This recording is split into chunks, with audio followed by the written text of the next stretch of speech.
I used to think of my vision in terms of, I used to think of my vision in terms of the year, right? So it's 2026. What am I doing for 2026? And no, not that I don't know what it is, but I just turned 50, and when I'm thinking about 2026, I'm thinking about the year as the beginning of the next decade of my life. So I'm not just planning for 2026. I see this year, 2025 into 2026, because I turned 50 last year, as the foundation for the next decade of my life. My perspective has shifted and broadened in terms of my vision. And sometimes it is so overwhelming to think that far ahead.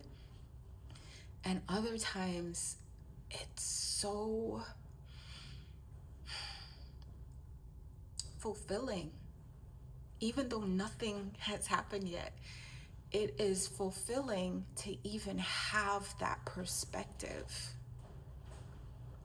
Because 10 years ago, 5 years ago, even 2 years ago, I didn't have that perspective. I was not thinking that far ahead. I didn't have capacity for that much hope.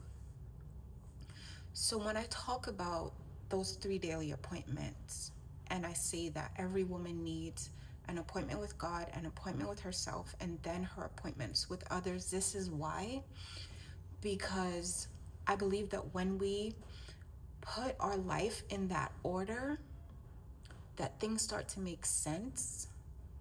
Not only do they start to make sense, the lessons of life really land in a good place that brings wisdom and maturity and strategy and accountability. 2025 was not perfect by any means. I cannot count the amount of times that I have messed up in 2025.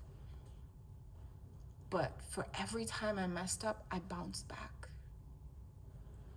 And I've already messed up in 2026, and I'm bouncing back because of that shift in perspective. So I'm saying this to say, if you are a woman in her 40s or 50s or 60s and you feel like so much life has happened and there's no zip, there's no pep in your step, you're just like, okay, well, this is where life has gotten to this point and I'm just gonna make do. I'm gonna make the best of what I have. I want to encourage you to rewrite your life story. Rewrite it. Look back at what was good. Look back at the lessons. And there's a way that we can look at lessons and we say, well, you ever heard someone say this? Well, I learned my lesson. And what that really means is I am so hurt that I'm not going to go back there again. There are lessons that will bring you to a place where you will set boundaries. And we have this term of healthy boundaries. And a healthy boundary is a boundary that sets a new standard. It's not necessarily a boundary that is going to keep people out, because what happens is a woman who gets to the point where she heals, she gets to the point where she's actually learned the lesson, like truly learned the lesson that a certain life experience teaches. She becomes a shelter instead of building a shield. What happens when a lot of us are hurt, disappointed, etc., especially as we go up in age and we rack up disappointment, right? We rack up offenses. We rack up all kinds of negative things. And it is so tempting to build a shield in front of yourself so that you protect yourself from having to have those experiences again. But that's not what vision is about. Vision is about faith. Vision is about hope. Vision is about always setting a foundation in place for what's coming next and maintaining what you've already built. It's about maintaining, just like how you would maintain a home, right? You would go through all the rooms and you would clean and you would have a routine and you would do laundry and you would cook and you would do all the things.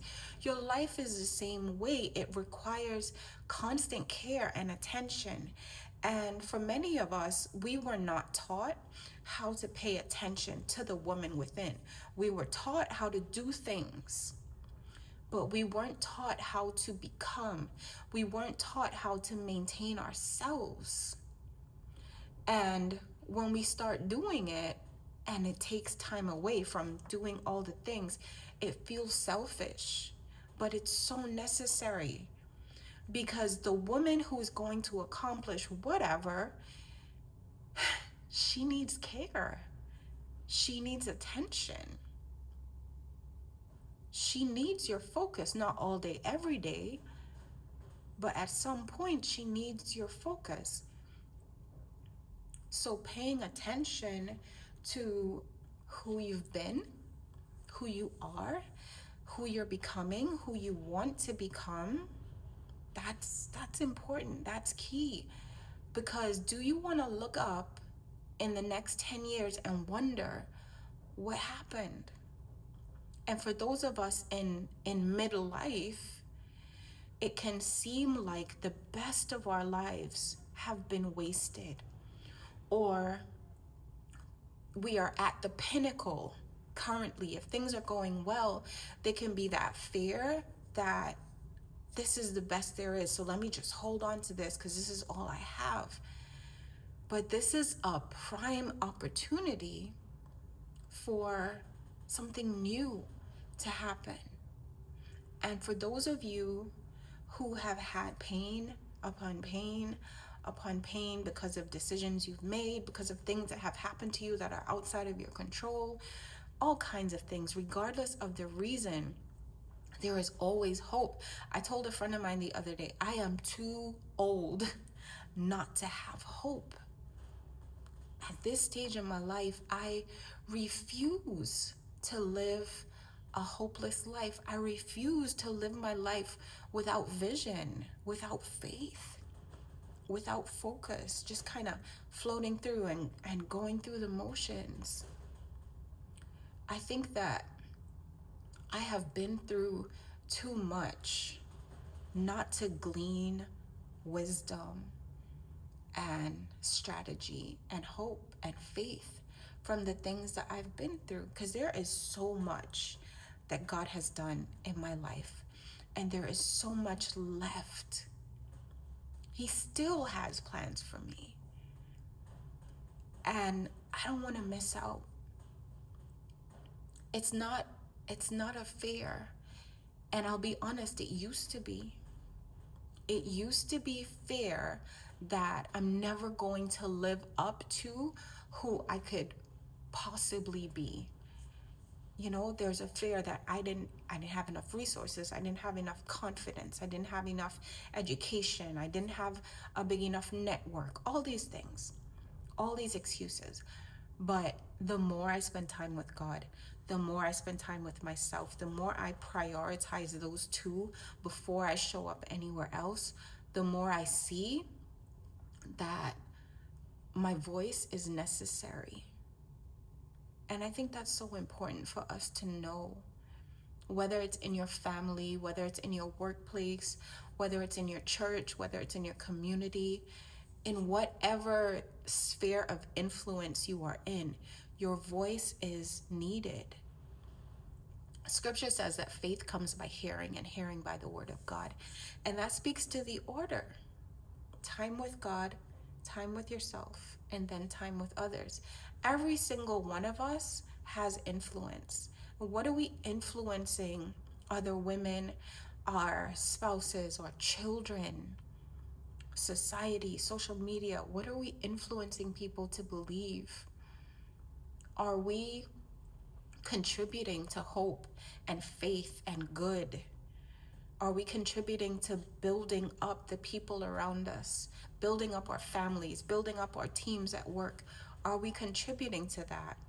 Or are we just adding our voices to the chatter and the noise that's happening in society? And I believe that a woman who has a vision, a personal vision of her own, is going to be able to positively impact every single room that she enters, sometimes even without speaking. And that's what I want to be able to do. 10 years from now, when I'm on Instagram or whatever social media platform or whatever room I'm in, I want to be able to be a woman who brings hope and faith and vision into the room. And that starts with doing it for myself. So when you think about your life and you think about your vision, don't limit your vision to 2026 or whatever year you're watching this. Expand your vision. And even if it's 2 lines that you write down, write it down. Write it down. I have 3 copies of my book, Vision, right? And this is the 3rd time of me writing my vision. The first time I did was the year that I launched Vision, which was 2021, and I did not look at my vision again until 2025, because when I did it the first time, I was like, yes, this is it. It's set in stone. But the truth is that no woman's vision is set in stone. When you think about your life, what you wanted when you were 20 or 30 years old is not what you want now in your 40s or your 50s or your 60s. Your desires have changed. Life has happened to you. Your mind is not the same. Your body is not the same. The state of your life is not the same. Your children are older. I even think about it in terms of my parenting. Each of my children got a different version of me. And each of my children, because of their personalities, need a different version of me. And so I cannot stay the same. If you are in a work situation, if you're married, if you are encountering other people on any level, you cannot stay the same, because they need a different version of you. And therefore, for your own sake and for their sake, you need to evolve. Evolution is not optional when it comes to your vision. And God has a purpose and a plan for each and every one of us. And the woman you are today may not be the woman that you need to be in order to fulfill that. And so you're required to grow into that person. And that doesn't mean that you are less than in this moment. It means that you are where you are. And that's okay. I told someone today that one of the things that I always like to remind women of is that you have everything you need to start where you are. Often we can say we're lacking in certain things, and the truth is you just don't know how yet. So instead of saying, I don't have this and I don't have that, and I don't have time and I don't have resources and I don't have whatever the excuse seems to be, what do you have? What can you give? We cannot give 100% every single day. We don't have 100% every single day in every single area. But if you have 16% to devote to a certain thing, if that's all you have, that's your 100% for the day. And that's okay. Let that be okay. Do what you can. And I keep hearing this phrase over and over again in my spirit for the last few days. Go in the strength you have. Go in the strength you have. As a matter of fact, I wrote it in my journal because I felt like God was saying it to me. And how it came to me was, go in the strength you have, and I will meet you there. Where is there? There is the point where you've used up all your strength, and then God takes over. Your 40s, your 50s, your 60s, whatever age you are, it is not the end. It is not the pinnacle. It is not the prime of your life. Every single day that you wake up is a chance to live the life that God intended. But are you willing to grab hold of that? Are you willing to walk in purpose? And I know it is easy to feel that it's all over. And I know it's easy to feel that your best days are behind you. And I know it's easy to compare your life to other women who started after you and have accomplished more than you. She lost the weight. She has an amazing marriage. She moved to this huge house and she posts every single day and her life looks so perfect. That's because she's focusing on what she has to do. Are you focusing on what you have to do to live your best life? Is all of this easy? No, because evolution, it can't be rushed. There's this feeling of hustle and urgency, and I think that it's a false urgency. Evolution is not something that is immediate. It happens over time. Allow yourself the time and the space and the grace that you need to develop into who you need to be. And at this age, it's okay to still be developing, to still be learning, and to still be growing. It's absolutely okay. In fact, it's desirable, I think. So that's where I am. And if you are too, I welcome you on this journey. I hope this helps, and I'll talk to you soon. Blessings.